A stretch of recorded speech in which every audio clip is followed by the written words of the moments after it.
tuturuan kita ng leksyon.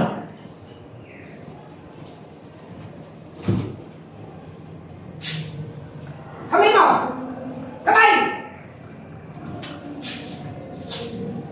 Ingay mo? Ilang beses ko sinabi sa inyo na kapag nagtuturo ako sa harap, huwag kayong mag-iingay. Di ba? Ito ang bagay sa'yo, ha? Para hindi ka na magdadaldal.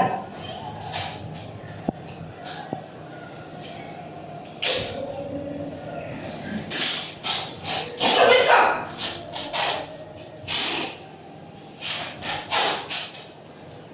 Ayan.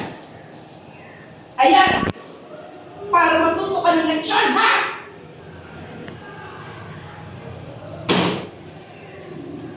Huwag kang magsusumbong sa nanay at tatay. Huwag kang magsusumbong sa nanay at tatay mo.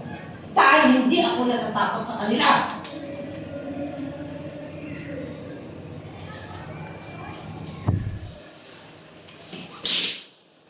Kayong lahat, ha?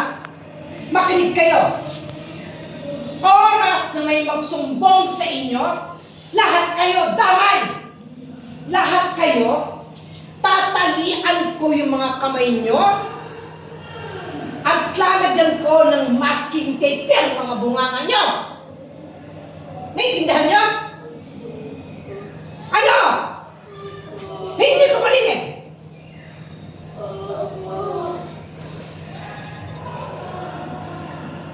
Kung magsusumbong, ha?